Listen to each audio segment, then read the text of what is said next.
Alright, so I wanted to make this video because I came across a revelation, and all science people right now are literally happy.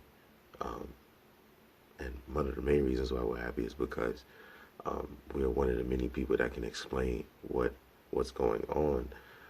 Um, because more people are in this lifetime promoting products, so a lot of times you're not going to really get the algorithm because most likely they're promoting something to support an algorithm that they're producing. And so right now you really want to find knowledge that are more holistic, knowledge that's more underground, not more so to give you an idea so you can know what's happening, but morely so you can tie what you know and what the universe is telling you so you can get a good clear thought on, you know, what's happening. So we have this virus called the COVID-19, and basically, um, one of the things about the English language, and I'm going to diatribe shortly, like I'm doing now in the diatribe, about um, breaking down certain things just so we can get a clear scale on what I'm talking about. So we have the COVID-19, and let's just call this, um, um, let's give it a better name to represent its character as a wrestler, so you can understand that this is just a wrestler, this is just WrestleMania, and this is just a fight. We're going to call it pathogen number 9, right? And with pathogen number 9, think about pathogen number 9 like any wrestling crew, the Generation X, the Dudley Boys. Just think about them having different versions and it being tied to that name. So let's say that you have pathogen number 6. Pathogen number 6 represents your house. And right now, pathogen 9 is a new person coming in. He's trying to join your wrestling crew. So I'm going to break it down sciencely, and then I'm just going to give you analogies that apply to real world so you can understand that you have to kind of look at things more like a characterization so you can understand the totality of the character and how far it'll go in this movie. So with pathogen number 9, and being that you represent pathogen number 6, you're pathogen number 6, and you hold it down in your area and you bring such and such towards the pathogen, right? So what the COVID-19 virus is doing is it's a new, it's not a new as far as, but it probably has an environment where it's not thriving anymore because it's becoming very deficient. So now the pathogen number 9 is now calling itself and is now creating itself as a pathogen, and now trying to figure out how can it host another area to be able to facilitate their boundaries, such like humans. Like when you go and migrate, you want to be able to have a sustainable system so you can, so your family can survive. So let's, in science, let's say what is happening with COVID-19. COVID-19 is thriving in colder temperatures. So right now, while the temperatures is really flooding, this is a good time because now it has more time in this temperature setting to seek out, without the 92 million watts that the sun is dishing out during the daytime, to kill that bacteria. Instead of it being 92 million watts, it's not 92 million watts because it's not the summertime. So every single time it sends off a 92 million light ray, it's probably not as potent as hitting the equator of our Earth to heat up our where we're at the time, because there's so much cold and so much rain and things of that nature happening. So the COVID-19 has more time to travel because the UV lights that's hitting us to kill the bacteria in the daytime is not as potent, because by the time it hits, it's already evaporated because of all of the cold air and the environment that's happening, let alone with the carbon dioxide and things of that nature. So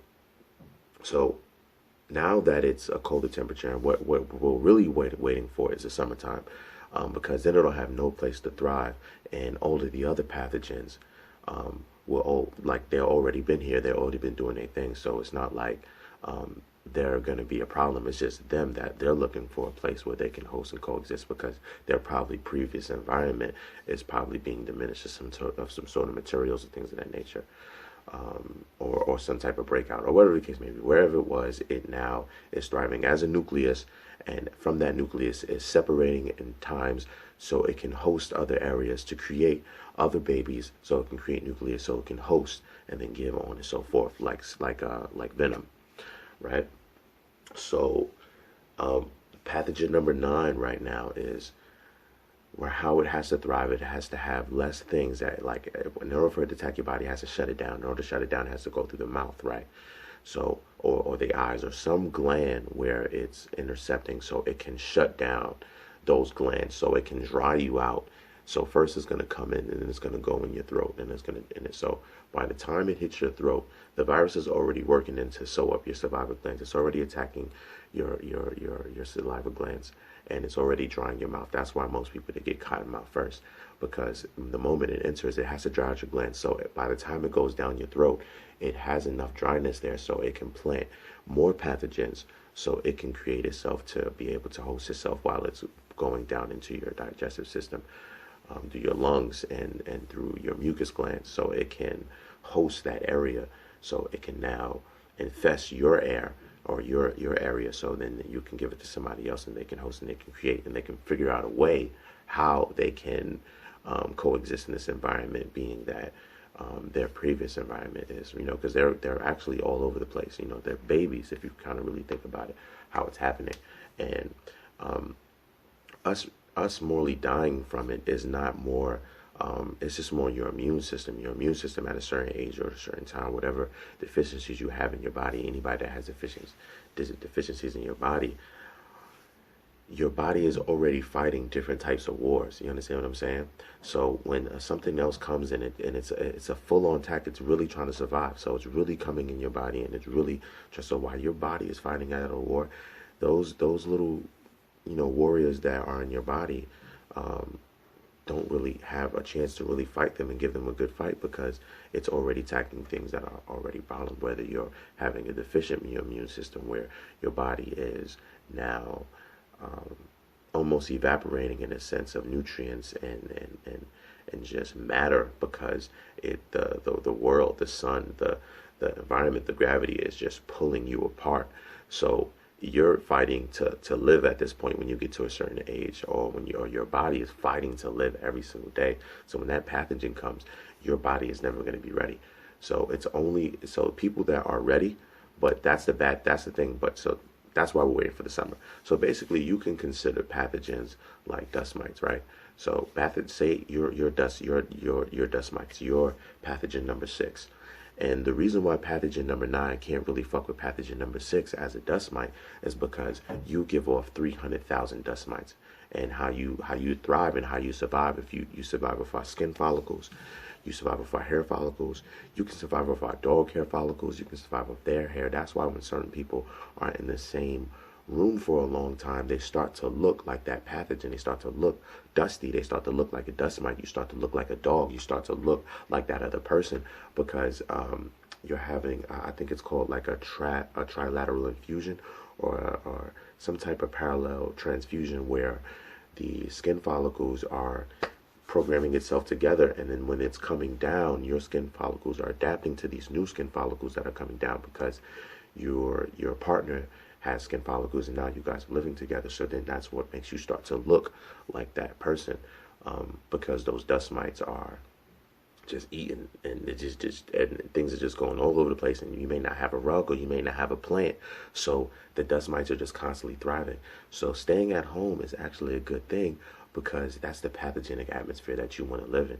You want to live in a pathogenic atmosphere that is dominant, and in order to be in a pathogenic dominant atmosphere, you have to be around dust mites, and there's no way to get rid of dust mites, only by a rug or a plant. So if you don't have a rug or a plant and you're staying indoors, there's no way for that coronavirus to enter your home, because it's already in a pathogenic atmosphere that's thriving by itself. So when it comes, it's like, hey, sorry, we got these niggas on lock right now. You have to go somewhere else. So staying home is actually a good thing. I just wanted to shed light on that, because I just had an epiphany. This is before I did any research.